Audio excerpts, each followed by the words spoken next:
Master stable. Master stable. Master elements. Master stable. Master stable. Racism, white supremacy is a dynamic system for the ultimate purpose of white genetic survival on the planet. White supremacy.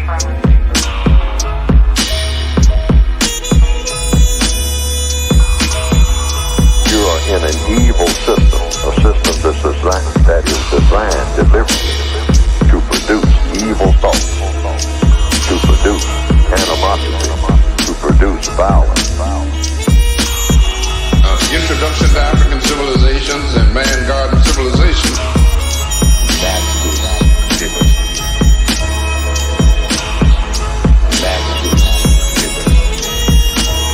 Master elements.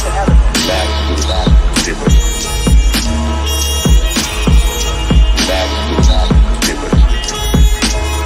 Master elements.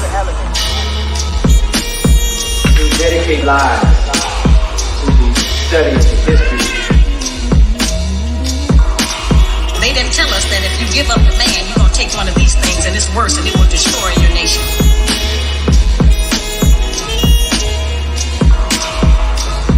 The right way is clearly distinct from error.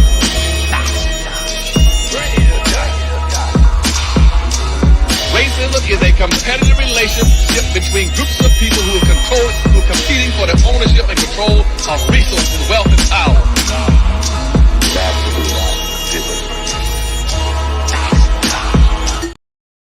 And those Africans have to be organized to fight for their liberation. GW Apparel, a clothing that speaks. Something for the kings, something for the queens. Visit uptsites.com and use promo code SLDG22 and receive 11% off your order. Peace.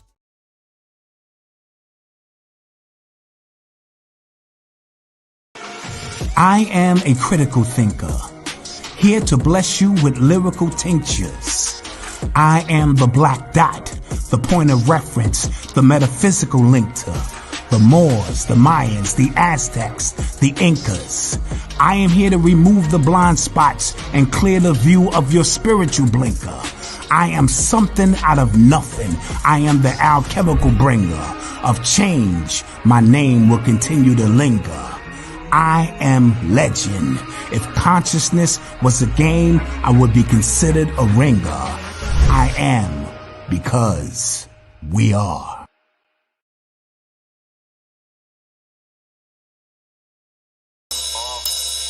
Yeah, like that. Let's see what's in the God's mind. Listen. Yo. Her parents should be spanked for that. Like, how did the audience maintain their composure? I would have fell out. Hilarious. Like, you see the one dude was covering up his mouth. He was like, yo, what is happening here? Maybe she usually sounds really good. You know who she is? No. Oh. No. Wait. You said she usually sounds really good. I said maybe she usually sounds good, but something happened that day. It was the nerves. She was obviously she was very nervous. She tried to her. She tried to give a little patty. That wasn't working. Shout out to her. Oh man, poor child can't carry a tune in the bag. My grandmother used to say. You hear me? Can't carry a tune in a bag. Lord Jesus. Horrid. Oh man. Well, welcome everybody. We are back. Welcome to another episode of Sincere Love, the Godcast. I am the God Sincere Love, and this over here on this side is my lovely co-host, Nicey Girl.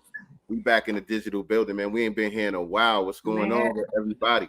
This feels foreign almost. I know. I'm in a new environment now. You know. just getting settled into the new place and everything. And so yeah, we've been busy the last couple of weeks. Nicely been busy on her end. I've been busy on my end. Moving, relocating to a new place. A couple of weeks ago, we were celebrating my daughter. She had the bell ringing ceremony for completing her chemotherapy. She finished with her chemo. She beat cancer. Shout out to my baby girl. That was a beautiful thing. It was. To get together to go down there and rock with her and celebrate with her. You know, seeing her through this journey. What's going on? Some chick named Star. Black folks. Cousin. Good to see y'all in the building, man. Happy to see everybody coming in, joining us. Make sure that y'all liking, sharing. If you're not already, subscribe to both channels, Godcast Enterprises right here on YouTube, as well as Sincere Love the God channel. And click the notification bell so you can be reminded whenever we go live with new episodes of Sincere Love the Godcast. That's right. Ring it, baby. Ring it. Yeah. Baby girl was happy and proud to ring that bell and be done. Why you didn't let us see you? Why you didn't let us see you cry? Why you didn't let us see that part? I didn't cry. Didn't? I didn't cry. I was good. I kept it together. I was happy. I was happy. Of course. Yeah, you I know know the happy tears. You know, I was just waiting. Once she, melted in your arm and stuff, I was like, oh, he about to, it's over. Let me see if those tears. I was good, man. It's never, a good thing when you got to go through something like that with any of your loved ones. But that's my baby girl. That's my only daughter. You know what I'm saying? So, of course, we were all shocked and taken aback when we got the diagnosis and everything. You remember, we was in Texas. Yeah. We were down at the FBA Expo when they sent me the picture. She had that big lump on her neck. And I wasn't really tripping at first because something like that had just happened with my wife, like maybe a couple of months before that.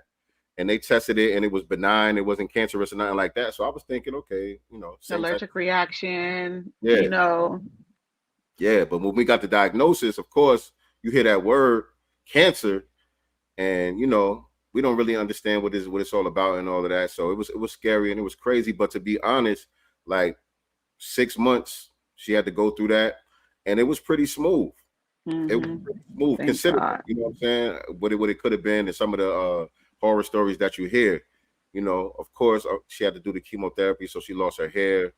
She had rashes all over her body. Her skin was real bad and stuff like that. And she would have her moments where she would be weak, not really having her appetite and stuff like that. But for the most part, everything went the way that the doctor said it was going to go. You know what I'm saying? Right. It was like, we're pretty confident we could get rid of this thing in a good amount of time, good short amount of time. And, it went down the way they said it was going to go down. So we was happy about that. And what was the type of cancer that she had again? It's called Hodgkin's lymphoma. And so it's in your lymph nodes. It can spread throughout your body. She didn't have that much. She had it like in her neck area and like under her chest plate. That's what they found on the scan. So I think we caught it kind of early. Mm-hmm. You know what I'm saying? And just got right to work. I got right busy with it. You know what I'm saying? And a lot of y'all helped us out with some advice as far as some of the supplements and, things to avoid as far as the foods and stuff like that. What's good to eat and all of that. Yeah. The hair is already growing back. She keeps sending me updates every couple of days. It's growing mad fast. Yeah, my sister too. Yeah. Now, with the chemo side effect for my sister, it wasn't the rash, but her nails, all like some of them turned completely black. Yeah. Yeah, like now, did she do radiation? She did radiation, but the radiation was the last thing that she did. Her nails started to turn black before the radiation. Before that, Mm-hmm. Because Rhea, she didn't have to do radiation at all. It was just, they put they inserted a port inside there, and she goes in every week, and they inject the chemo medicine or whatever. But she didn't have to do radiation, fortunately. Yeah, my sister did the radiation, and my sister said that the radiation was actually worse than the chemo treatments for her. Yeah. Mm-hmm. Yeah. Man, yeah, it's rough, man. It's rough. But, she's doing good. This is her senior year. She got a couple months left in high school. So we're trying to figure out college and everything like that. She wants to She wants to be an ultrasound tech. Awesome. Go to the medical field and all that. And she wants to, she wants to do stuff to be able to help other people going through some of the things that she went through and all of that too. She wants to be able to use her story and her testimony to help people along their journey. So she got her GoFundMe and stuff like that too, which I should have had the link up here. Right. I was going to mention that next. Let me grab that real quick while we talking about it. But again, as y'all coming in here, you guys make sure that you are liking, sharing all of that good YouTube stuff. I know some of y'all are tuning in from Twitter. Some of y'all are tuning in from Facebook. Shout out to y'all. But make sure if you're not already that you head on over to YouTube and subscribe to us on YouTube at Sincere Love to God, also at Godcast Enterprises on YouTube. So let me grab this this link right here for y'all. For those Star of y'all said she ugly cried. Huh? I said Star said she ugly cried. Yo, when the like, video came. like as soon as she rung the bell, like, you know what I'm saying? Right. The whole thing, everything was fine. Everybody was kind of in an upbeat mood. Family was showing up to the hospital and all that. Everybody was good. We taking pictures, hugging, doing what we do. So she came around that corner and rang that bell, like something just came over her. It just came over her. It was real at that point because it's over. I'm healed. I don't have to come in here and get hooked up to this IV anymore. Like it's done, and like you said, the initial, diagnosis, I remember being with you when she went to the ER, and had that knot and, I was like, oh, I think we were talking about like she had some mangoes or some fruit or something before that. And we was like, oh, well, maybe it's just an allergic reaction because I used to swell up like that with oranges, but instead of it being my neck, it would be my lips. My lips would literally get like this big. And I used to purposely, my mom liked oranges or orange juice. So I would purposely sometimes drink some orange juice or taste some, know what it would do so I don't have to go to school. Yep. Yep. That was my little way out. Because it'll go down like, the next day or so after a few hours or whatever. But I'll be too in bed. Mom, I want to stay home. So anything to stay in bed. But right. I just assumed it was going to be an allergic reaction, but I'm so happy that she kicked cancer's ass. She maintained a positive attitude. You, her mom, Mama Love, everyone, her brothers, everyone, surrounding her with love and everyone keeping a positive attitude around her. I don't know if you guys remember just a few months back since he shaved his beard, because baby girl had to shave her head. So he got rid of the facial hair. So just doing little things like that. I was on here looking crazy. Y'all was cracking jokes. I was all type of Chester child molesters and all that. Yeah, I ain't forget. Y'all shit y'all was talking. Yeah. But I'm back now, and it's more gray than ever.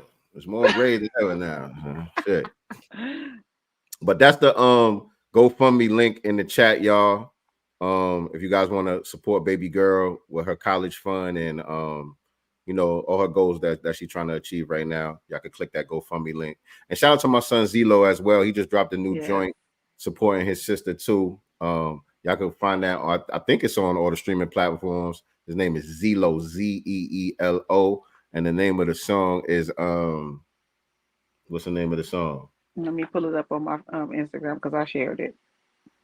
What's the name of the damn song?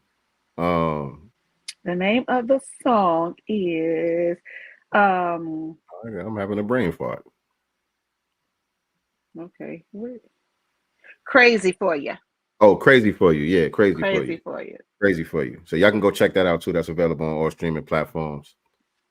But what we talking about today? We talking about anti-Black racism being a national crisis, and it has been a national crisis for centuries now. It has never not been a national crisis since this nation was formed.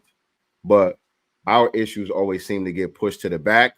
Our issues always seem to get ignored, and everybody else's issues get prioritized over ours. And so we here to just keep our issues in the forefront. It seems like a lot of the stories. I mean, we weren't here for like 3 weeks, I think. Right. There's been a lot of stuff going on. We ain't gonna be able to cover everything and talk about everything. A lot of people in New Black media have been covering the important stuff anyway. But just looking at some of the stuff that has been going on recently, To me, that just been the theme, you know what I'm saying, around the world, just anti-black racism everywhere you look, you know what I'm saying, in all different forms, you know what I'm saying? Like we put on the flyer, for those of y'all, if y'all seen the flyer that we put out earlier, promote today's broadcast, you know, it comes in the form of violence, it comes in the form of miseducation, it comes in the form of benign medical neglect, apartheid. right? Medical apartheid, right? You know what I'm saying? Like Neely Fuller and Dr. Francis West Wilson taught us, all areas of people activity, we see it. You know what I'm saying? And particularly for black people, I mean, specifically for black people, but particularly for foundational black Americans. You know what I'm saying? It's real ugly out here. So we're going to be just talking about some of the current events today and how that applies to the anti-black racism as a national crisis. We got to keep beating the drum on that. You know what I mean? And right now they're using the migrants, you know, to enforce anti-black racism, you know, against us as well. So we will be covering, you know, most of that today as much as we can. And thank you to everybody that has taken the time on this Thursday, you know, because we usually don't broadcast on Thursday. So thank you to everyone in the chat who showed up today. Facts. Right. But yeah, you know what that whole migrant thing is about. As most of y'all know who are watching this, whether you live or checking us out on the replay, as most of y'all know, the white birth rates are in shambles. You know what I'm saying? That natural decrease is wreaking havoc on white society. And so they trying to replenish their numbers. You know what I'm saying? This is history repeating itself. They did this in the early 1900s with the Irish, with the Italians, with the Jewish people. You know, when they were first brought over, they weren't considered white. They weren't classified as white. They had to be hazed into whiteness. You know what I'm saying? And they do that in order to maintain their numerical majority status. You know what I'm saying? And so now the Latinos are up the bat. You know what I'm saying? Although Latinos in many instances are classified as white in this country, but many of these new arrived migrants or invaders, as some people refer to them, you know what I'm saying? They have to get hazed into the process now. And so that's what's going on. But they being brought over here in droves. They being funded. They being given all types of resources, special privileges, and even unearned benefits. Yeah. But even not just protections, but like you know, a lot of the crimes and stuff that they're committing are being ignored. They're not being arrested, prosecuted. You know what I'm saying? They're not being hunted, as we've been in our communities for many, many years by the police and the race soldiers and all of that. It's like they're being given a pass, right, to a certain degree.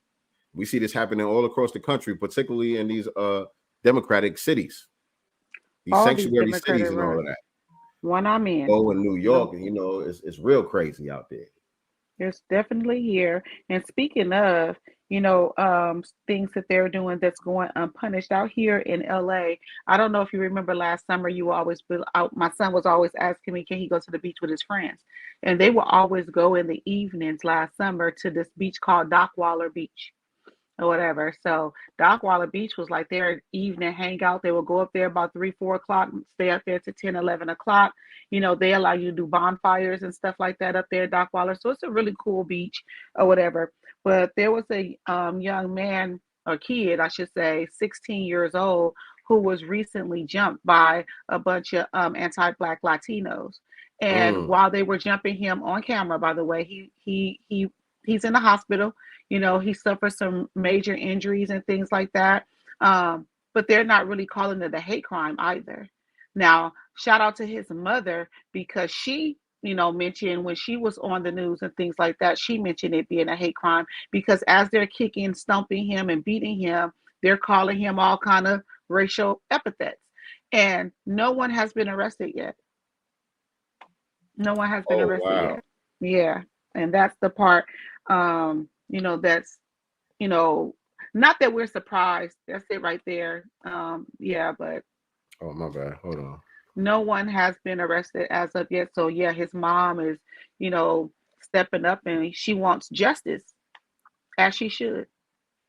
Yeah. Is my connection good, y'all? Am I freezing up or anything on my side? No, you weren't. Thing, I'm good. No, you weren't freezing. All right, cool. Y'all let me know in the chat if y'all see any any lagging or anything like that on my end, because I might have to switch Wi-Fi's over here. And I want to say he was jumped by 6 or 7 guys as well. All right.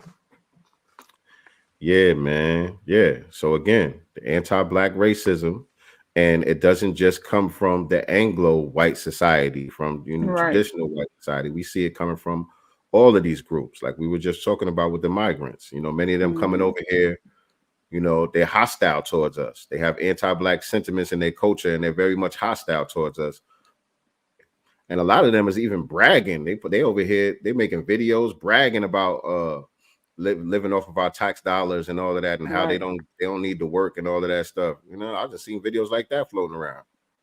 But be quick to tell us we're lazy. Remember that migrant up in Chicago? Lazy, no more money for you. Yes.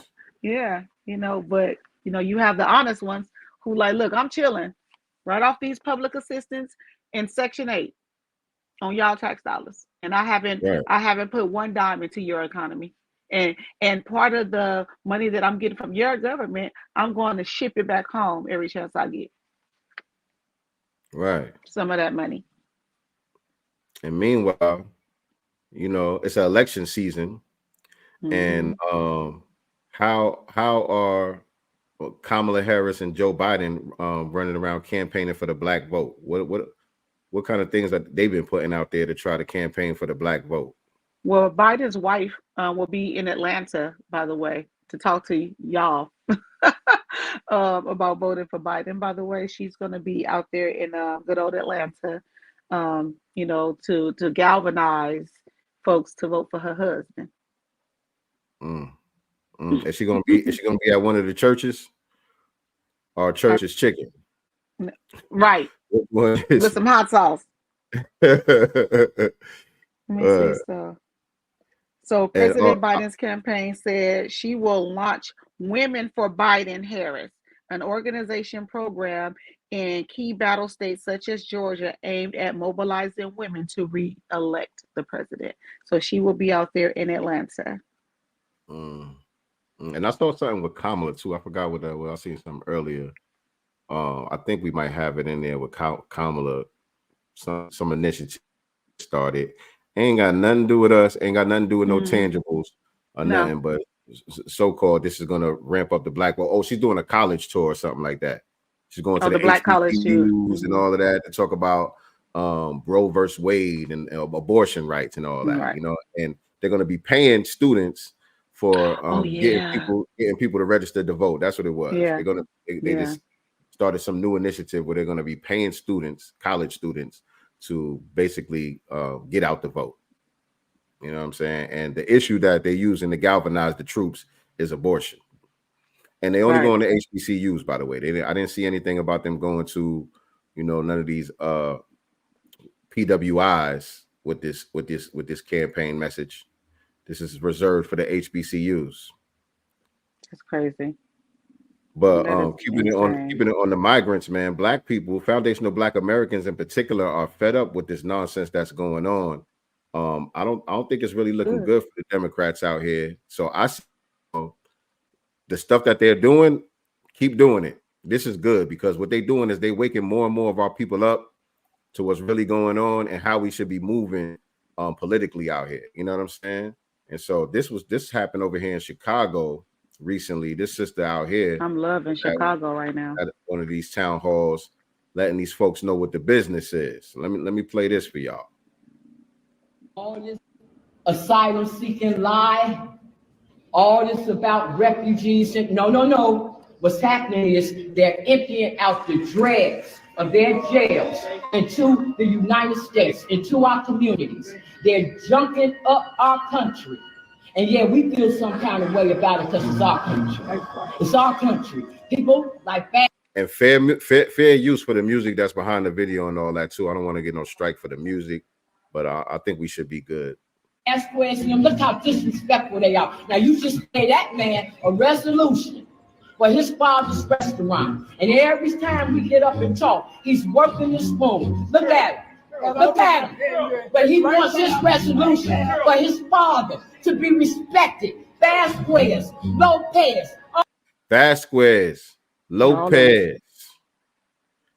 You know what I'm saying? I mean, you know, it feels good now.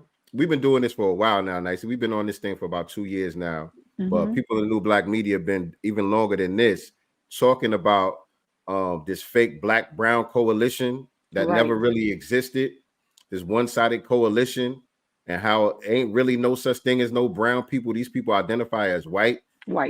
They have anti-black racism seeped into their culture. I feel better now that more people get it. You know what I'm saying? It doesn't feel like so much of an uphill battle to try to, you know, explain this to people anymore. Like, people starting to understand what we've been talking about for a long time now. You know what I'm saying? So I'm happy about that. When we tell people, like, look, that so-called brown person you're talking about right there, yeah, that's just another white person. That's all. That's just another white person right there, practicing the same old anti-black racism as all the other ones. And people get it now. You know what I'm saying? It's not a struggle to get people to understand that. So shout out to new black media. Oh, they want their people to be respected, but they can't even give us the dignity for what we built. But them, ain't no question about it. Yeah, Black History Month, the American descendants of slavery. And I want you to know, Brandon Johnson, I understand what Frank was saying about we still on the plantation, but what you're looking at right now, this is what a free Negro look like. And I'm telling you, we're going to get our city back. We're going to stand for our people. We're going to get out of our communities because they don't deserve to be there. Period. More of this. You know what I mean? And I love that this is an older woman that's doing this, because sometimes I feel like some of the older generation don't get it because they're so diehard, vote blue no matter who, you know, and engulfed in so much fear. So I get so excited when I see someone that's a little, you know, older, really, really pushing the message, because we hear, you know, especially in the circles that we're in, us talking about it. But I get excited when I hear this generation, because, you know, maybe if their peers hear it coming out of their mouths, because they automatically kind of look at us as radical sometimes, when they hear other elders saying it, like, well, you're right, because now we can tap back into what we experienced in the 60s and the 70s and things like that. Are we going to let another generation go through the same thing? We have to, you know what I mean? I just love seeing that. And that's the crowd that they think they got on lock. You know what I'm saying? Right. The older crowd, that's the ones that they really think they got on lock. And so, yeah, it is good to see that. But overall, how do you feel this election season? You know what I'm saying? What's the temperature you think as far as black people in general, foundational black Americans in particular? You think we ready this time, or you think people going to be still going out and voting for some catfish nuggets? I honestly, and you and I have been talking about this probably the last year, and I was like, I don't know if black people are ready. And although seeing things like this on social media and seeing, honestly, not that I'm definitely not a Trump supporter because he has not offered tangibles, but seeing how his numbers are still up, you know, even though they're blocking him. I believe they blocked him from, was it Michigan or Minnesota? He can't be on the ballot. That's a new one. Another state? Another state. Yep. Another state. But I still don't know if we're truly ready. Honestly, because it's so dependent on who you're talking to. I hear us talking about it, yes, but I don't feel like it's enough. And that's just my honest opinion. I think I gotta agree with you on that, man. I think I gotta agree with you on that. It's still scary hours out here, man. I feel like you know, we up against a major machine, man, a conglomerate. You know what I'm saying? The white supremacists are heavy on code with each other. They have these large media apparatuses with this wide reach. They have a lot of our black celebrity class who are compromised. You know what I'm saying? And I think a lot of people still look to a lot of those people for political cues, unfortunately. You know what I'm saying? A lot of people are still listening to what some of these entertainers and stuff have to say, and all on the take. Right. They're all on the take. You know what I'm saying? Yeah. Ain't too many rebels out there, people who are free-minded, who think for themselves and really say what they want to say. And even some of the ones who are, they not really talking like us, you know. Shout out to Kanye West. That's my nigga. You know what I'm saying? I like Kanye and shit, but he ain't talking like us. You know what I'm saying? I respect that he has his own mind and that he's not controlled, and you know what I'm saying, he's not on the take with these people. But at the same time, what the hell is he talking about? You know what I'm saying? Half the time, not nothing, not nothing. And remember, our sister Vicky Diller wrote down yesterday how Kamala secretly meets with Fat Joe, D.L. Hughley, and Roland Martin. You know what I'm saying? So D.L. Hughley, I don't think he's still gonna have the older generation. I just want to show this before you go there. We touched on this just a second ago, as far as these numbers and all of that, and what you know, the sentiment of the black voting class right now. So I don't know where this poll is from. This was on CNN though. Choice for president among African American voters, 56% for Joe Biden, which is crazy. So I have no hope. And it's what's even crazier to me is even Jim Clyburn is stepping down. Yeah. You know, so it's like I feel like with him stepping down, like, you know, it's like they feel like they got this on lock because they don't even need to use him anymore. Well, in a way, like I don't know. Think, you know, because you remember it's already kind of in position, or was it his daughter or some granddaughter? His daughter. Yeah. Already in position, so I think they just shuffling the cards. They just shuffling the deck over there. You know what I'm saying? They already got everything lined up how they want it to go. But what you was about to say about DL and them? I'm just like, I don't think anyone listens to DL other than older people. Now, Fat Joe, he's not galvanizing black people. He's here to galvanize the Hispanic vote for them. That's what he's being used for. And Roland shouldn't even be a part of the conversation. Who's listening to Roland? Other than old people. Right. But as far as Fat Joe and the Latino vote, as you know, the Democrats can't depend on the Latinos as a voting bloc. We're their base. We're the only base that they have. You know what I'm saying? Everybody else, they vote their interests. As a group, they vote their interests. You know what I'm saying? They're not beholden to any particular. You know what I'm saying? It's whoever is bringing the tangibles. You know what I'm saying? Whatever they feel meets their agenda, what they're looking for from the political class, that's who they're going to vote for. You know what I'm saying? And that's how we should be moving. That's how we should be. Loyalty, this vote blue, no matter who shit. This shit is disgusting. It's embarrassing. Disgusting. And embarrassing. I get embarrassed when I see certain things. And honestly, even when I see some out there that's like our age and younger, I get disgusted and embarrassed. Like, are you guys crazy? Are you stupid? Are you dumb? Yeah, they're talking about in the chat too that Mitch McConnell is stepping down also. Yes.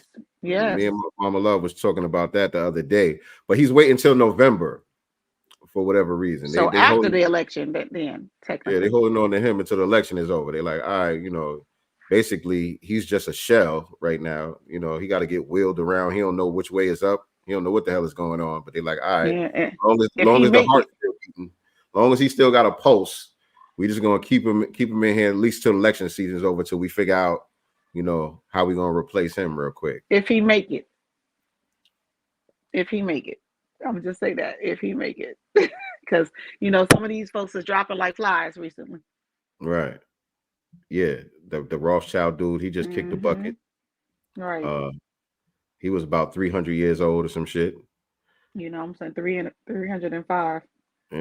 He had about 6 people's heart transplant, all type of shit, been holding on forever. But you mentioned Fat Joke a little while ago, and people were talking about him the other day with the Trump shoes. Did you see that? Yeah, he purchased them. He said because he's the sneakerhead. He said. Well, he said he didn't buy them, but he got them. You know what I'm saying? He got them, but he immediately made a video basically explaining and apologizing and letting the Democrats know that he was still on the take. Let me see if I can find that video. I thought we had it in here somewhere. Let me look. I thought we did too. Let me go down. I'll tell you where it is. Yeah, I think I just saw it. It's in here somewhere. But did y'all see that video? I just liked it so you can see it. Okay, here it is right here. Let me show y'all this. For those of y'all who see it. And this is just a short clip of it. Let me show y'all this. This is Fat Joke with the new Trump shoes. How many of y'all got the type of number 7 in the chat if you cop the new Trump shoes? I ain't gonna lie. If I would have known about these, and I had the ability, I would have got my hands on a pair to sell them because they gonna flip. They already going for over 10 G's. Yeah, they just to flip them. Absolutely. The resale the next day, the resale value was over 10 G's. For a pair of those. So I definitely would have dropped 400 to get me a pair of those ASAP. I would never put them on my feet though. They'll be dead stock. You know what I'm saying? For a nice little flip. But here's Fat Joe. And find these. The music, fair use. The bullshit music in the background. The mayor's gonna call me. Everybody's gonna call me. They say you wilding out, Joe. What? Yeah, the music. But y'all get the point. Y'all see. Yeah, why can't he just get to the point? He doing all the answers. Just get to the point. Yeah. So, he's a sneakerhead. You know what I'm saying? Joe always been known as a sneakerhead. He's a sneaker collector and all of that. And again, I'm not mad at him for getting the shoes. You know what I'm saying? You're a collector. Get your shoes and get the shoes. But the fact that he knew, he immediately had to make a video and explain. Like he said, the mayor's gonna call me. This one's gonna call me. I already know y'all gonna be mad at me for getting these Trump joints, but y'all gotta understand. Like I'm a sneakerhead. You know what I'm saying? The fact that he felt like he needed to do all that explaining that's the only point I'm making. You know, because he's on payroll. He's on payroll. Exactly. It's basically an admission. It's basically an admission that these people are on the take. They're not allowed to think for themselves and support what they want to support. You know what I'm saying? You have to fall in line. That's why you see him so much all the time now. Right. You know what I'm saying? Even throughout his musical career, I haven't seen him this much till lately. Right.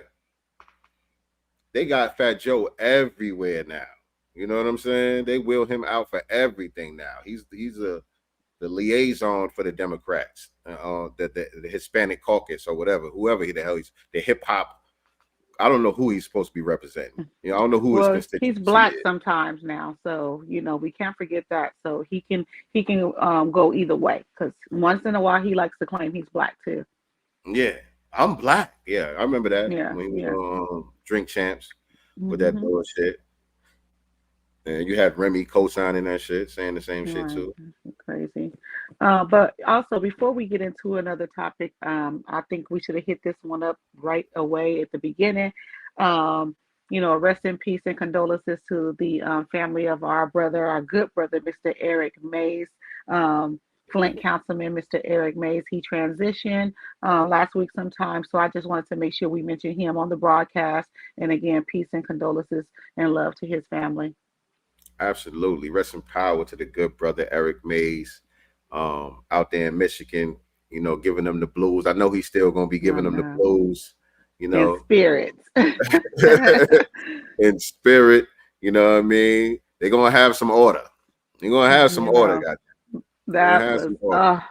And you know what? I'm hoping, that there's another one coming up right behind him, because we can't let these people, sit on their hands and do nothing. Call them out, and make them do their damn jobs. Yeah. Our brother was about that life, man. He Very controversial brother. But hey, he wasn't going for the bullshit, and we need more like him. You know what I mean? We need more like him. But speaking of that, since you brought that up as well, Jam Master Jay. The Jam Master Jay's killers were recently convicted. Hold on, let me pull this up. Actually, let me pull this up. Now, you being from New York, I don't know, how many people you still, talk to on the grounds out there. What were the streets talking about throughout the years in reference to this case? Were these names ever mentioned throughout the years, or is this something that kind of came up once they got arrested? You know what? This is new to me. The two men that they talking about. Not saying that the buzz wasn't out there or whatever the case may be. When this went down, I was actually locked up when all of this stuff went down. But yeah, this was new to me. When I was reading this story, they were saying that one of them was his godson or something like that. Oh wow. 2 men found guilty in 2002 murder of Run DMC's Jam Master Jay. Now, this was, what, 20 years ago, damn near? Yeah. 2 men were found guilty on all counts. 2 men from Queens have been found guilty on all counts in October 30th, 2002, over 20 years. Yeah, over 22 years ago. Yeah. Murder of Jam Master Jay, a member of the iconic hip-hop group Run DMC. Carl Jordan Jr., also known as Little D, and Noyd, and Ronald Washington, known as Tenard, were each found guilty of 1 count of murder while engaged in narcotics trafficking and 1 count of firearms-related murder for the fatal shooting of Jam Master Jay, whose real name was Jason Mizell. As part of the 10-count indictment, Jordan was also charged in August 2020 with 1 count of conspiracy to distribute cocaine and 7 counts of cocaine distribution. Both defendants had pleaded not guilty. I'm just trying to get to the part where they said the relationship. Yeah, I'm wondering what type of evidence that they have as well. You know, was there some type of eyewitness statements? You know, after all these years. I know, right? I know. I thought this was a cold case. Right. Convictions, but the federal prosecutors expressed confidence in the jury's verdict, finding the 2 men guilty of murder in cold blood. Man, I was trying to just find that part where they was talking about the relationship that one of them had to him. I think they said it was his godson or nephew or something. That's like crazy. Someone he was, you know, trying to inspire and help. Yeah. But yeah, that was shocking to me. You know what I'm saying? That came out of nowhere to me. You know, I thought that was just a cold case. That was going to be one of those things like, you know, Pac and Big or whatever. Crazy and sad. So also, let's not forget the young brother who in Texas about the, you know, Crown Act situation with his locks. You know, basically the courts there are saying that, you know, his hair length and having his locks, he needs to cut them, basically. So I'm hoping that, you know, his attorneys, his, you know, parents, etc., you know, take that all the way to the Supreme Court, because at this point it's going to have to go to the highest court, you know, because they're basically saying that, you know, the school district basically said that he needs to cut his hair is non-constitutional or whatever. So hopefully they take that to the highest court. It also just brings back, you know, we already have certain laws on the books that they do not enforce as it pertains to us. You know what I'm saying? So when we start talking about, you know, well, we need bills and laws, we already have a lot of these things, but they don't enforce them. Right. And that's what I was going to say. That Crown Act, that's why we wasn't, you know, celebrating the Crown Act in the first place. We knew that was a nothing burger because they do the I'm white and I say so, whatever. You know, they take it as they go. They enforce it the way that they please. Bunker TV, which one of them was his nephew or something like that? Bunker TV is from out there in Queens too. Which one of them was his nephew? He said, you know, people been knowing about Tenard, but the Carl Jordan was a surprise. Is that the godson or whatever, the Carl Jordan person?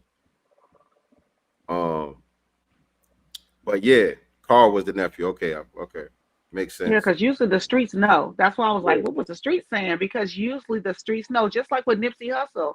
You know, before they caught up with Shitty, the internet was already sharing his photos, different photos of him, announcing his name, so the streets already knew. That's what's up. Yeah, and Jay's son lived. I don't know where he at now, but he used to live out here around where I'm at, out here in Gwinnett County. I chopped it up with him a few times. Actually, we celebrated one of my birthdays together and shit. Jam Master Jay's son, the oldest son. But yeah, we again about the Crown Act. We knew, you know, they're gonna enforce that the way that they see fit. And it's crazy that that's down there in Texas too, where remember that's where the sister who they locked up for braiding hair. Yes. She won her case. You know what I'm saying? And got some of the laws changed down there. And I think she got a lawsuit and all of that stuff based on that. So it's interesting that they still doing stuff like this down there in Texas after they took that L. You know what I'm saying? So again, hopefully, you know, the family keeps supporting the young brother and get him the representation that he need to rectify the situation, because it's not just about him. You know what I'm saying? It's about all of us. You know what I'm saying? They use people as proxies, you know what I'm saying, to practice their anti-black racism. And of course, crazy is because a lot, you know, his attorneys have done press conferences and things like that. And a lot of the white students do not have short hair. The male white students, they have funny colors, you know, and stuff in their hair. Their hair is down here, but they're saying the judge rules that the hair length policy does not violate the Crown Act. Right. Interesting. Why? Because I'm white and I say so. Because I'm white and I say so. And so, yeah, moving right along in other anti-black racist news. We can talk about that. That white. Where he at? What was his name? I just put him in here today. Oh, that Missouri GOP moves to toss honorary member of Ku Klux Klan from governor's race. Did y'all see that? Yeah. I was going to go to that next, but since you're there, I was going to go to that in a minute. Did y'all see that? This is, I mean, not that we're surprised. None of this stuff surprises us, but you know, since Trump, though, we have to say that a lot of the robes and stuff have come off.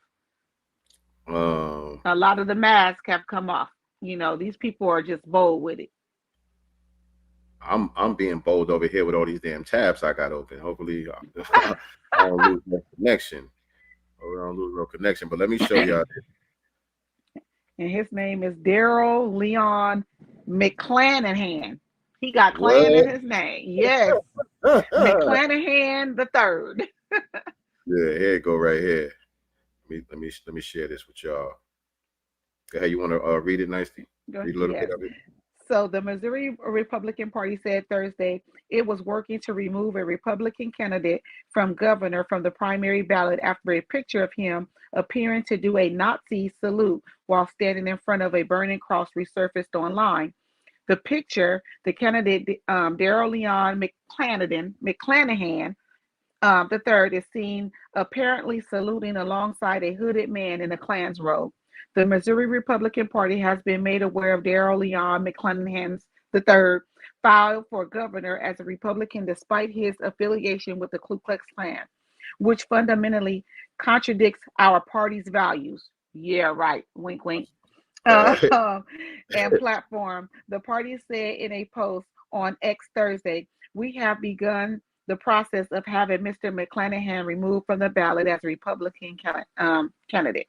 Now, McClanahan responded in the post on X saying, in part, the GOP knew exactly who I am. I believe that. That was right. That was the most truthful thing in the article right there. And he said, what a bunch of anti-white hypocrites. That's what he said. He calling the GOP anti-white. Okay. Yes. And this is him, you guys.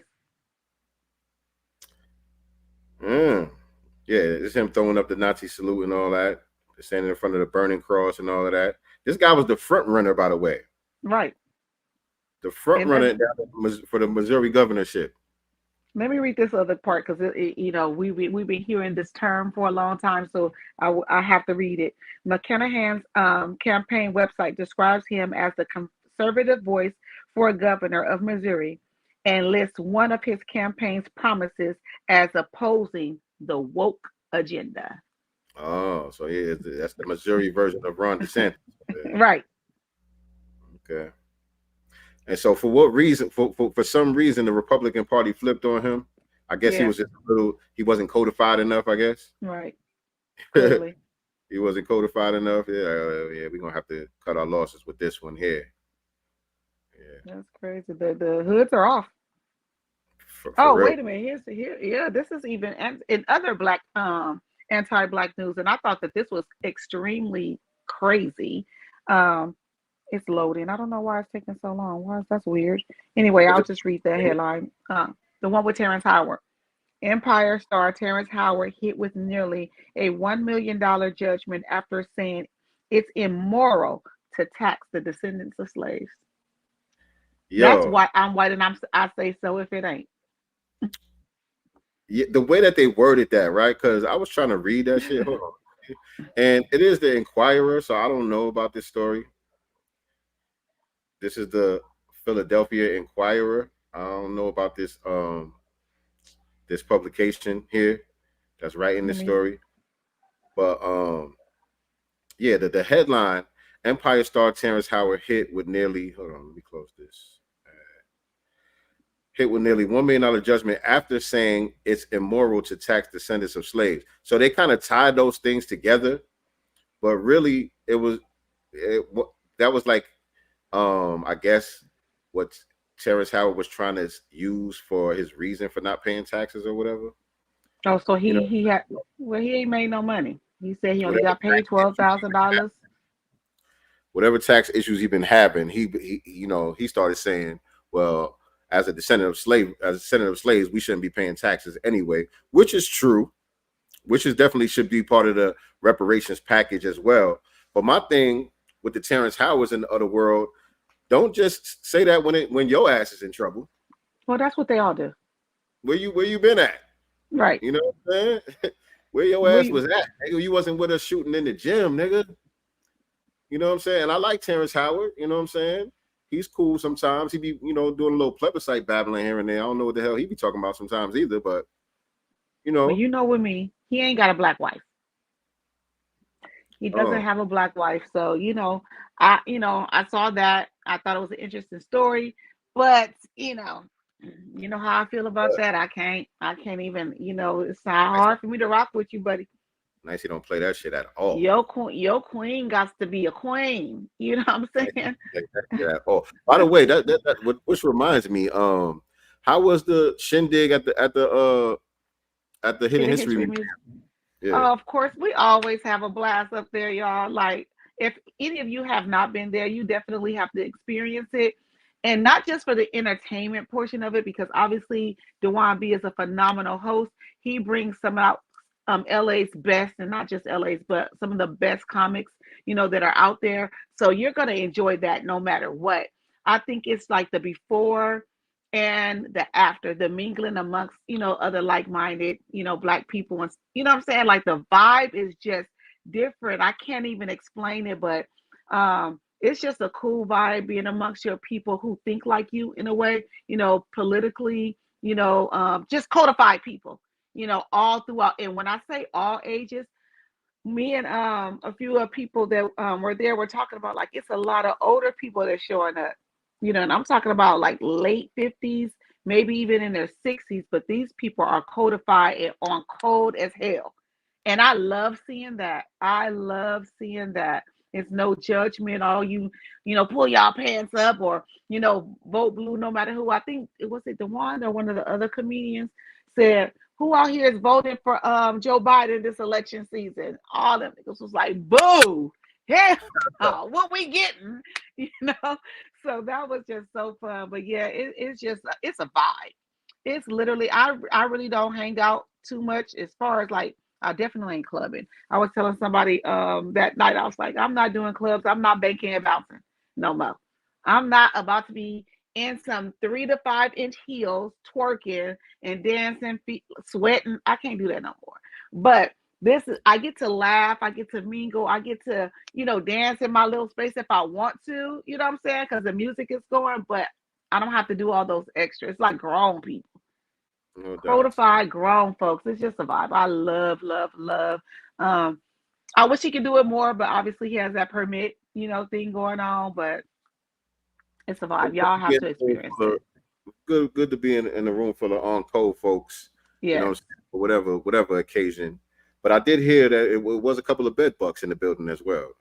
Oh, always. I'm glad you mentioned it, but and it's so crazy because obviously it's the Hidden History Museum. You know what this is.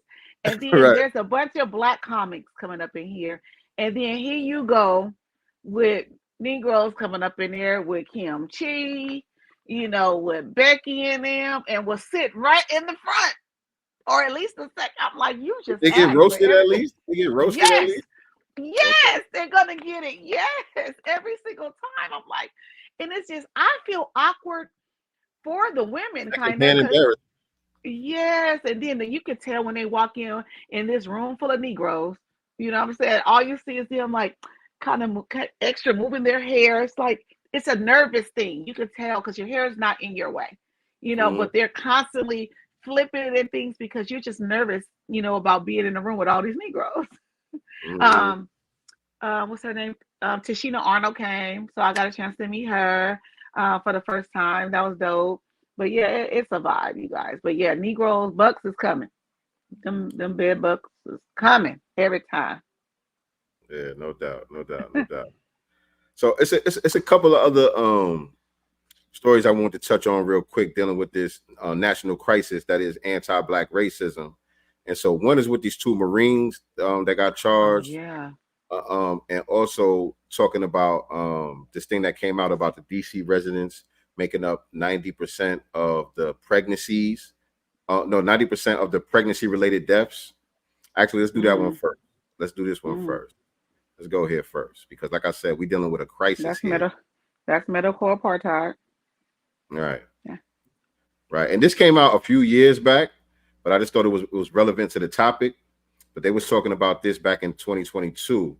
Black people accounted for 90% of pregnancy-related deaths in DC, study finds. Despite making up about half of all births in recent years, half of all births, Black people, our birth rates are fine, family. You know what I'm saying? Yes, that just came out too, by the way. In spite of all the attacks, you understand? Like we're constantly being attacked and undermined. You know what I'm saying? And targeted, but still we rise. Despite making up about half of all the births in recent years, Black birthing people in DC made up 90% of birth-related deaths, according to new study from a city-supported review committee, underscoring the severity of the city's maternal health crisis, particularly for Black women. Things that we know about maternal mortality and women who are at increased chance of dying from a pregnancy-related cause is that being structurally and socially disadvantaged and marginalized is a huge contributor to risk, says Dr. Christina Morea, a co-founder of the committee. Factors that put particularly Black birthing people. I don't like that term. That's getting on my nerves. This goddamn term. They talking about mothers, by the way, Black women, by the way. They're the only ones that could give birth. I don't know what else they talking about with these birthing people, but I lost my spot. Hold on. Things Black that we people about maternal mortality and women who are at increased chance of dying from a pregnancy-related cause is that being structurally and socially disadvantaged and marginalized is a huge contributor to risk. Factors that particularly Black birthing people at a disadvantage. Factors that put particularly Black birthing people at a disadvantage, like structural and historical racism, underinvestment in communities, the carceral state that treats Black families as criminalized for things that white families wouldn't be, all of these combine and contribute. So again, family, this is what you call like slow genocide. Mm-hmm. This is part of what you call slow genocide that you see taking place here, and specifically targeting Black people, foundational Black Americans. Specifically. You know what I'm saying? And so it's something. It's like Dr. Claude Anderson been saying, man. We exceptional people, man, because no other people could have survived this for this long. No, no one has sustained this and survived this for this long. And so we got to keep the fight going, family, because it ain't over until we win. So how do you guys feel about officials in San Francisco apologizing to foundational Black American community in California for the role in slavery? How do you guys feel about that apology without no check? I mean, you know, get the cutting the check. Cut the check, right? What they can do is cut a check and in the memo section put "I apologize." Right. That's why I was fumbling and bumbling through it. Black Post, I couldn't even hardly read this shit. Right. Where that terms they using. Well, that's because they're trying to cater to the trans community. Exactly. At the end of the day, even if it's a trans person who's taking hormones or cut their boobs off, still got a vagina. You still got a vagina in the womb. You have ovaries, you have a uterus, you have fallopian tubes, all the things that make you a woman. a cervix. These are the things that men do not have. Right. I understand you got your little goatee and all that now, you know what I'm saying? But you know what I mean? You pregnant for a reason. And y'all are probably even more at risk, you know what I'm saying? Based on all of the stuff that you're putting your body through, all the hormone treatments and all of that stuff. You're probably even more so at risk than the average black woman. But the black women, the thing about it, I didn't read the whole article. Y'all can go check that out yourself. There's a few articles talking about it, by the way. But it's not like black women are at risk just by chance. You know what I'm saying? They talk about how in communities where black people have more access, not even just black women, but black people, period, have more access to black doctors, our life expectancy is higher. Right. Our life expectancy is higher just based on having access to doctors who look like us. Right. You know what I'm saying? So what does that tell you? Like my sister kept mentioning, medical apartheid. Mm-hmm. The medical apartheid. When having my daughter, I had my daughter at 19, and obviously my first child, I'm a kid, my damn self in a way, but I was in labor for such a long time, and they would not give me anything. They made me suffer. And, you know, one of the nurses told me, you know, I was like, can you guys give me anything? Because, you know, I'm in pain. I was in labor with her for 3 days, like in the hospital. They didn't give me anything, but I wasn't dilating. 3 days, y'all, in the hospital. All they had me doing was walking around the hospital to try to get me to dilate with no medicine. And finally, once I got to like 5 or 6 centimeters, they finally gave me, you know, the epidural. But before they gave that to me, they told me not to think about the pain. That's what I was told. Don't think about it.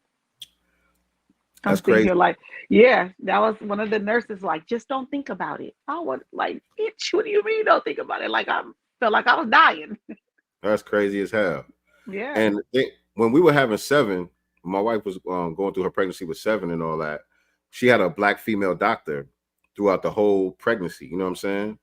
And then the day that she gave birth, the doctor wasn't available. And so we had a white man, a white male doctor, you know, doing the birthing or whatever. And I was on his head.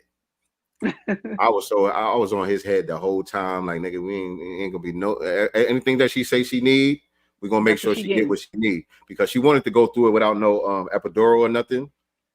But she couldn't take it after a while. Yeah, you know what I'm saying? After a while, she was like, you know what? Right. Y'all gonna have to give me something. I you know what I'm saying? understand. But yeah. I had a male white doctor with my daughter and an Asian female doctor with my son.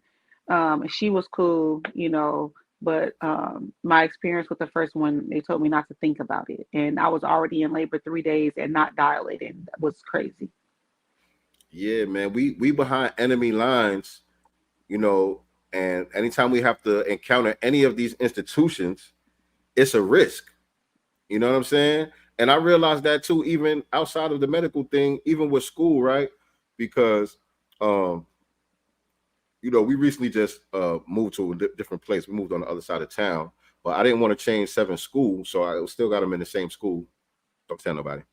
But so I've been driving them to school now, and you know what? Nothing. We never had no issues. But when I drop him off, I ain't gonna lie, it feels crazy when I see the people at the drop-off line. Mm-hmm. It's like the whitest people in the world. Wow. It's almost like a movie or something to me. I'm like, I just see Karens and Kens, and all over the place. All the Kens are kind of sweet. You know, they're on the sweet side, and the Karens are like Karens. Like, these are the people that you see on the internet calling the police on niggas for barbecuing and shit.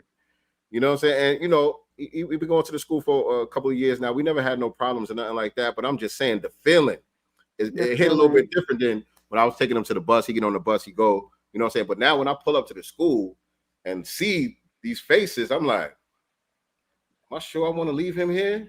Right. You know what I'm saying? I'm like, yo, but where do you go? Right? Like, you know, I always, you know, give him pep talks and give him the rules and make sure he understand, you know, certain things to look for and what to tolerate and not tolerate and how to call things out. I always do that with him anyway. But now it's like extra.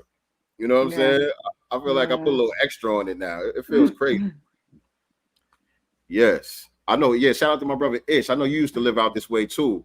Yeah. Gwinnett County full of suspected white supremacists. But the thing about it is,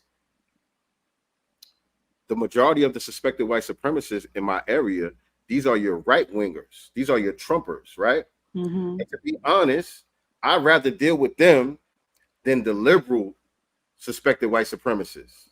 Well, them You know what I'm fakers. saying? Like, right down the street from where I just moved from, there's this big house. This dude got a big ass cage sitting in the front of his lawn. It's like it ain't like no little dog cage. It's like a big ass cage, and they got a Trump flag on it and a big ass sign that says something come on my property, I shoot, some shit like that. What? Like, they out here. They out here. You know, Confederate flags, all that shit. They out here. But you know where you stand with them. You know what I'm saying? You know exactly where you stand with them. And to be honest, they some of the most cordial people. Right.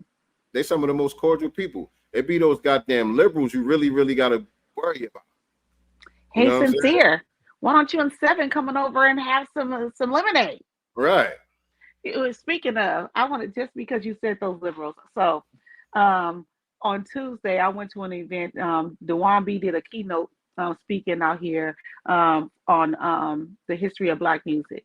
And so I decided to go and to support him. And when I got up there, it was two coordinators. It was a female Black who was the main coordinator. But when I walked up, it was this white lady there as well. And she was just like, how are you? Yeah, I do coordinating part-time. I have a day, my other job. She's just talking or whatever. And at this point, it started at 4. I got there about 4:10. So people are still coming. You know what I'm saying? They got the setup out, but they don't even have the food out yet. You know what I'm saying? So, I'm just mingling and talking to people, taking pictures and stuff, while people are getting seated. And so she was like, yeah, and the speaker isn't here yet. What is this? CPT time? Oh, shit. Yes, she tried it. And I meant to tell Dewan about that, but I never got a chance to because, we started getting wrapped up in other stuff. But yeah, she was like, what is this? CPT time? Yeah. You know what my response be? You know what my response be to that one right there? Black people was the first ones to divide the day into 24 hours, right? Like we literally invented time. I'm gonna use that. We invented time. So yeah, we on color people time. Right. All time color people time. All the time. You know what I'm saying? Yeah, I was like, look at this. And then she was kind of dressed like a little hippie, kind of, but yeah, she tried it. Right. And so let's talk about these two Marines right here. 2 Marines charged in connection with racial slurs written in the University of Maryland resident. These are people that are supposed to protect and serve. So like we said, all areas of activity. Remember, the FBI said that the police department as well as our military has been infiltrated by white supremacists. This is their FBI. Yeah, the FBI said that. So I believe them. I believe them since they said it. I mean, obviously, right? Look at this story here. The Naval Criminal Investigation Services is investigating an incident allegedly involving 2 U.S. Marines based in Washington, D.C., according to a statement from Marine Barracks, Washington, following reports of racial slurs written in the University of Maryland resident hall. 2 Marines, Lance CPLS and Sergio Delgado, by the way, 21, and Hayden Pritchard, 22, were charged earlier this month in connection with a hate bias incident, quote, hate bias incident that occurred at the university in April. According to release from the University of Maryland Police Department, NCIS is conducting the investigation alongside UMPD. They know what they know what it is. Investigate what? Right, white Latino and a suspected white supremacist. So, hate bias incident. What is that? Define that. Like they gotta try to water it down as much as possible. Why it's not just an anti-black hate crime when it comes to us. It's just an anti-black hate crime. They got to come up with new terms and shit to try to water it down. Hate bias incident, and that's them trying to stay on code with their people. That's all that is. I ain't gonna read the whole thing, but that's all. Y'all can go check that out. Really So, time here. well, we're gonna wind it down, but what do you think about the situation with Diddy? I just have to throw that in there. Right. Yeah. We got like 20 more minutes or so. Okay. Yeah, I didn't know if you wanted to talk about the Diddy thing or what. I don't know what the hell is going on. I Diddy. just know Meek Mill been splaining for hours on Twitter. I didn't really see everything. I saw that it was trending. Him and Academics was going back and forth. Academic called Freak Mill or some shit like that. I seen a little bit. He was splaining. He's just been splaining like literally for like hours yesterday. You know, when it came out, I think yesterday it came out, but yesterday he was like literal Twitter fingers. Like he just was going nonstop. Yeah, I ain't never did this, and you know, then talking about like how is someone gonna talk about your leader like this? Leader? Whose leader are you, Negro? What are you talking about? Like, yeah, yes, he did. I was like, Meek, let me find it so I can read it verbatim. Yeah, but he was just like basically, you know, he's not, you know, homosexual and he's never did this and that. And my thing is, you never chase a lie. Why even say anything? See, nah, I can't rock with you on that. I can't rock with you on that because you was mad when TD Jakes wasn't saying nothing. When TD Jakes said he didn't want to chase a lie, you like, no, nigga, you need. But he was saying swallowed. Nah, you gotta be consistent. You gotta be consistent. You gotta be consistent. Which one is it? Is it Uchi Wally Wally or is it one mic? Goddamn. Swallowed. Look, I don't know what's going on with all these rumors and all this talk. Obviously, a lot of this stuff been out there for years, especially about Diddy. I don't know. I really don't know. I don't have too much of opinion on it either. My thing is, you could tell a lot of people are clout chasing, and that kind of muddies the waters for some of the allegations that might be true. Some of the allegations might be true and factual. You know what I'm saying? You seen the sister who saying she saw Diddy shoot her in the face? Yeah. From the Club New York shooting. She's out here now making videos. Yeah. She got paid too. Yeah. She got paid from that whole incident or whatever. So I guess the new lawsuit that the new producer filed against Diddy, he mentioned that Diddy was bragging about him being the real shooter at the Club New York incident and all that. Again, I don't know. I don't know what's what when it comes to that. I really don't know. It looks like to me like they really about the R. Kelly Diddy gonna be the next R. Kelly. Like, it's tragic either way. In my opinion, it's tragic no matter how you spin it. If it's all true, it's a tragedy. If these are disgusting lies and they use that to tear this man down, that's a tragedy. I mean, I just don't see there's no winning either way. Yeah, either way. I don't see no good outcome from this, you know what I'm saying, for Diddy and people like him. You know what I'm saying? But my thing with, as far as the Diddies and people like that, this is the reason why y'all need to stay down and stay true in the first place. Y'all isolate yourselves from the community and try to have this mystique about yourself. And like you said with Meek Mill talking about he the leader and all of that, you try to put yourself above the people, and that puts you on an island to be able to make you vulnerable like this. You know what I'm saying? Like I said, whether it's true or not, what you gonna do about it? There's no coming back from this. Mm-mm. And they just dogpiling. Every week is something new. You know what I'm saying? Every week. How you come back from this? And then that's, you know, they keep circulating these videos when Diddy calling niggas daddy like that. Yeah, so if that's you, like, so you're you, right? And so you're at some, I don't know, the what's that one, the Drink Champs, right? And you know, y'all talking hip hop, whatever y'all talking about, y'all having a good time. We drinking, smoking, whatever. He's like, yeah, daddy to you. What how do you respond to that as sincere? Pause, my nigga. Pause. That's how we respond to that. Hey yo, my nigga. Right. Pause. What are you talking about? We don't get down like that. You know, we do that all the time at the barbershop. You know, somebody say something that sounds a little funny style. You know, yo, pause, my nigga. Chill. You know what I'm saying? And no one says anything. Everybody just kind of looks at him. But he has a history of this daddy stuff. Yeah, the daddy. Diddy is funny stuff. I seen the one. Meek. They was like I don't know. They was in a club or something. Meek Mill was on the mic, and he was rapping some song. And the way Diddy looked at her when he was dancing and shit, it was mad saucy. I was like, yo, the internet is crazy. Yo, the internet is crazy. Freak Mill was trending. That shit had me dying. Man. What else they was calling him? All these names. Yo, the internet is crazy. Yo, the memes. Once you get into the crosshairs, yo, the memes will destroy you. It's no coming back from the meme wars. And the thing is, your name is in the crosshairs. Like, are you next? Because you know how he's always, rubbing shoulders with all these folk, and like it's like, are you next? That's what you need to be worrying about. Because that's the reason your name is being spoken.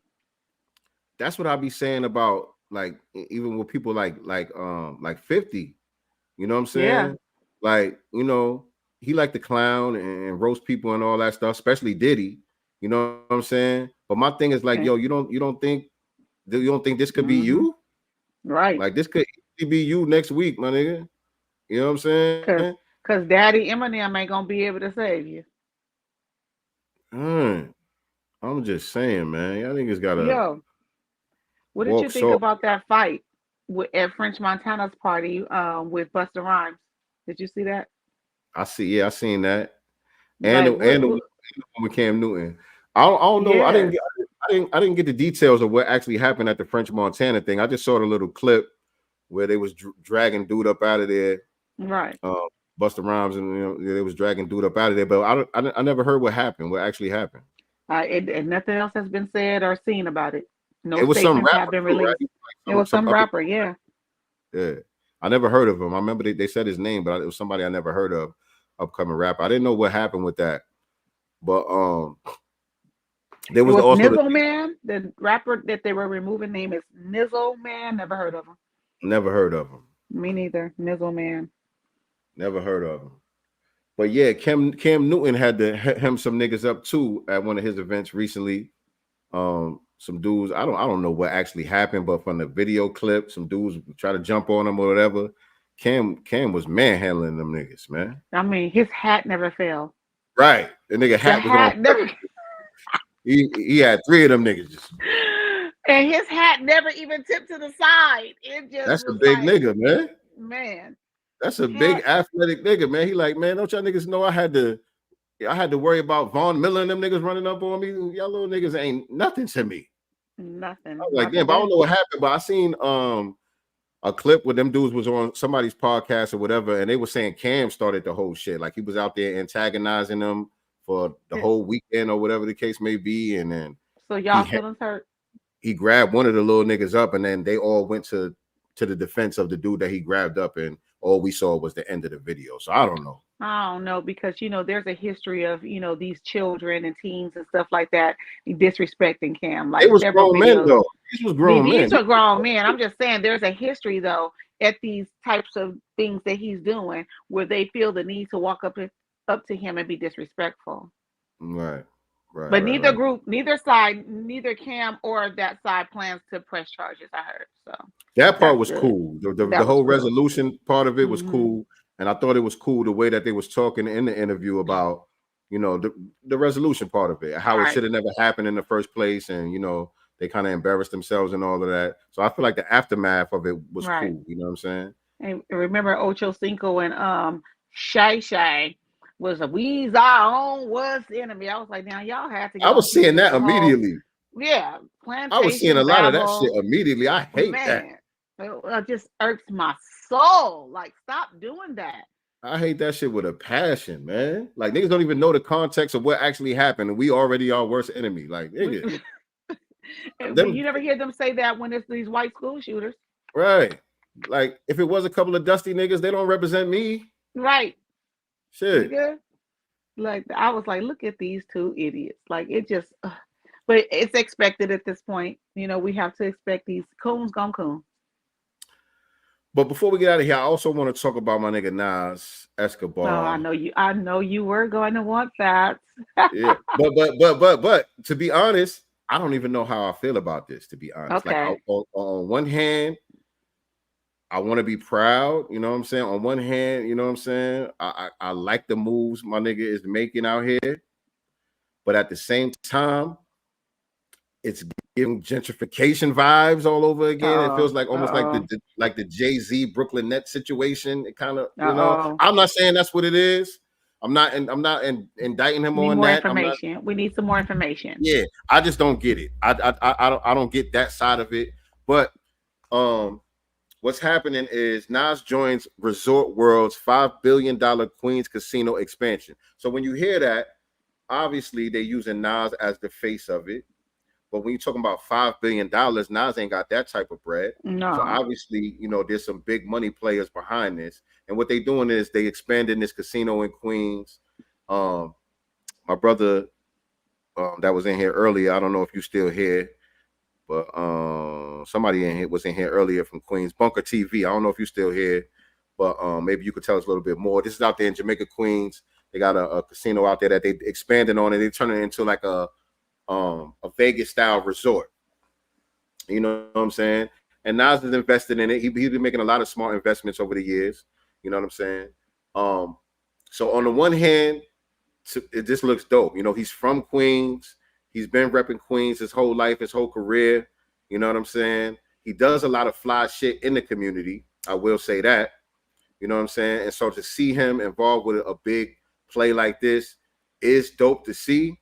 But I'm just concerned of how it's going to affect the Black residents of Queens, the historical residents of Queens, you know, because they're talking about all of these jobs and all of this other stuff that's going to be available. But who's it going to be available to? You know what I'm saying? What's being put in place to protect the people who may not be able to afford the new cost of, you know, what this is going to bring about? You know what I'm saying? Right. Those are the concerns I have. And they really don't touch on that in the article. So again, I don't know, but I will keep my eye on it. This is in Forbes magazine. It's I believe it's a Nigerian guy that did the article. Ime Ekpo said, I write about. I don't always like Forbes, you know. I don't like for some reason. I don't like when they exploit, I guess, wealthy or rich, you know, Black entertainers. I just feel like, don't pat my pockets. Like, you know, whatever his investments are, obviously he wanted to share it, but I just feel like every time this happens, something happens too, if that makes sense. Like, you know, we see this, you know, big, you know, write up on them about doing great things and how much money they've made, and then it's like something negative false, you know, comes next with that. I don't like that, because we don't always talk about white dollars. So why do we always have to talk about how much money Black people have? Right. That's true. And even with him and the other millionaires or a few billionaires that we have, we still don't have what white folk got in stove. Right. And like I said, obviously there's some real big money that's behind really, you know what I'm saying? Nas, you know, he has a small investment in this, and he's being used as the face because, you know, he's kind of the face of Queens in a lot of ways. Right. You know what I'm saying? New York, you know, he's one of the kings of New York, you know what I'm saying, in the hip hop world and all that. There's a lot of credibility attached to his name and his you know what I'm saying? So I understand how that makes sense business wise, you know what I'm saying? But again, like I said, I'm just concerned about the actual Black residents out there, because when I look at the trailer that they're doing to promote this thing, I see a lot of the foreign businesses that they promoting, you know what I'm saying? The Asians, the East Indians, and the Arabs who have stores and restaurants out there and stuff like that. You know, they in the video cheesing and shit. But I'm like, they're gonna hire the migrants, and they probably gonna bring some of the migrants over there to work. So let me read a little bit. Resorts World Casino New York City has revealed a $5 billion expansion plan to redevelop the establishment into a full-fledged Las Vegas style casino in collaboration with Queens rap legend Nas. The plan will also include the refinement of the Jamaica Queens neighborhood, granting a promising future for the staple neighborhood.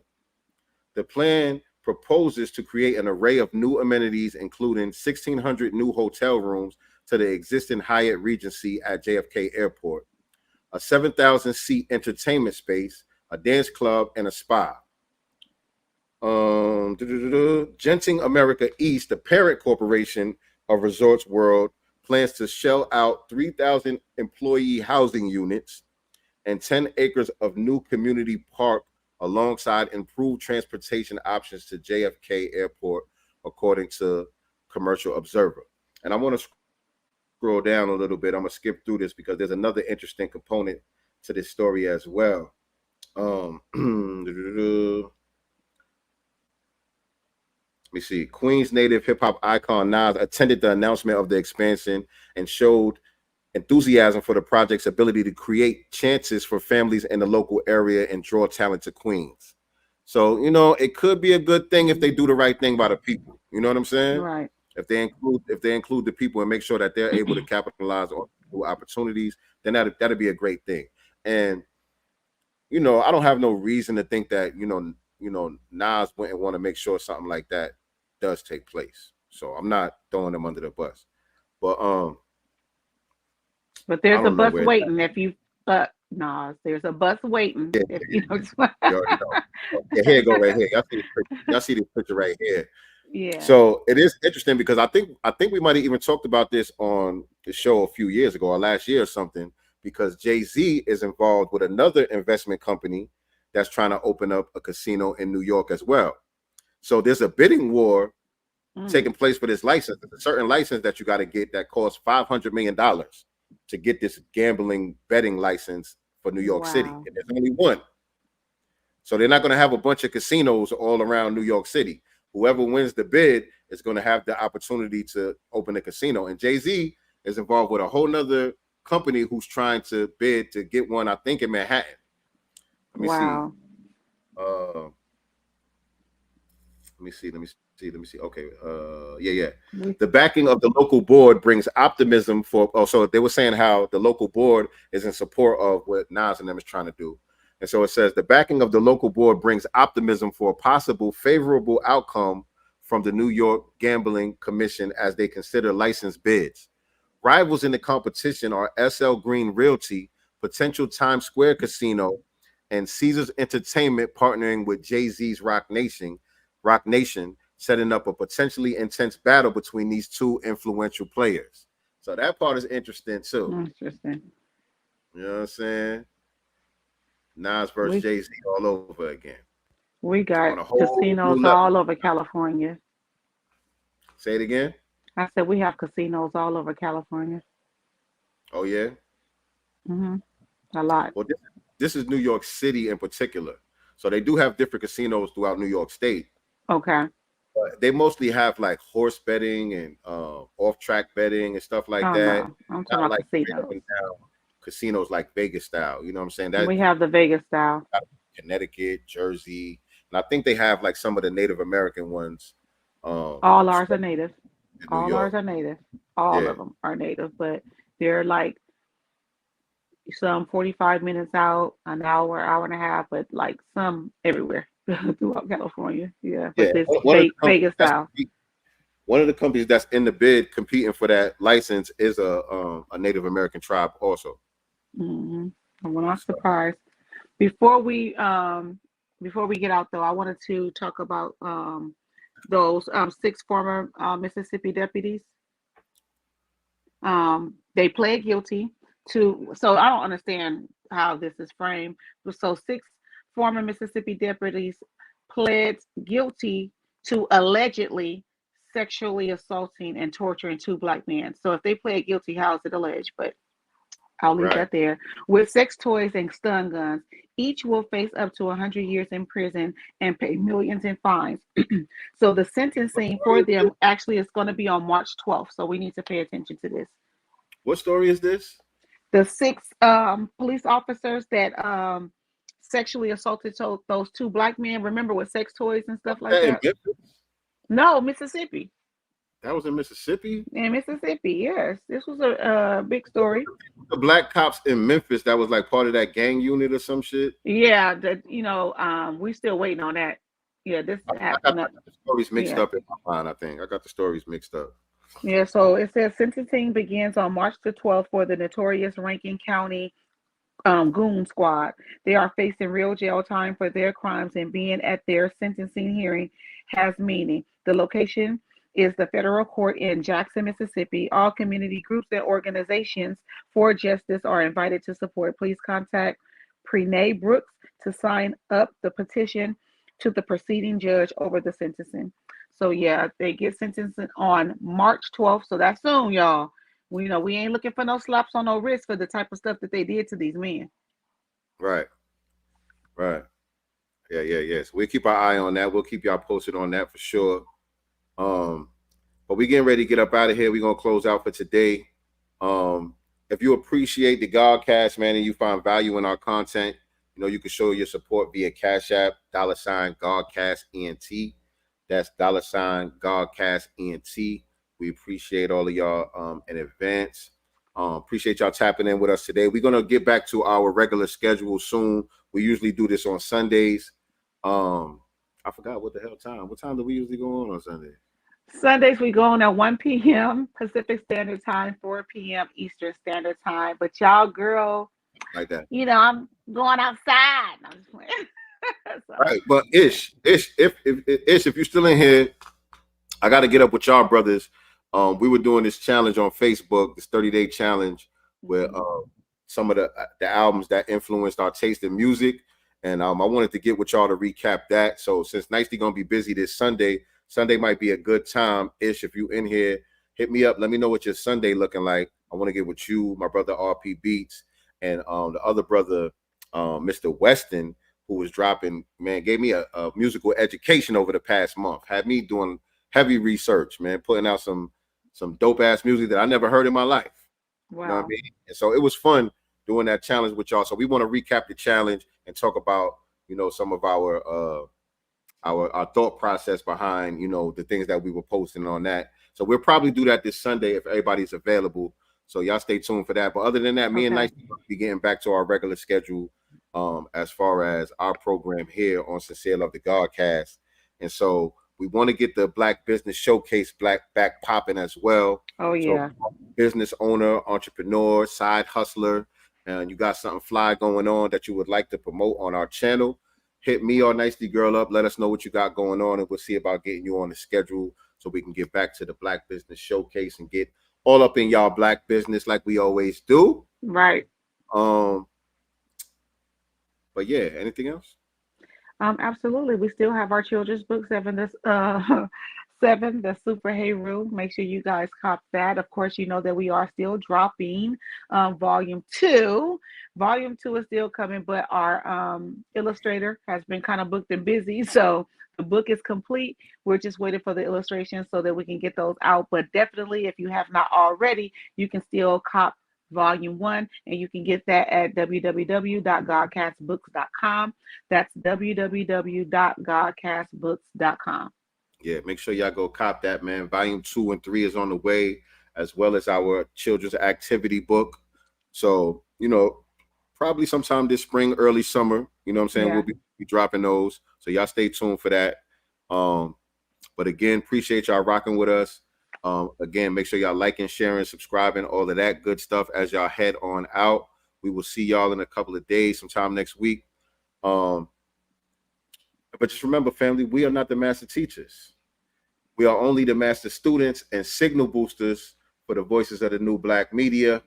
With that being said, we are done for today. Peace and black love. Yeah, like that. Let's see what's in the God's mind. Listen.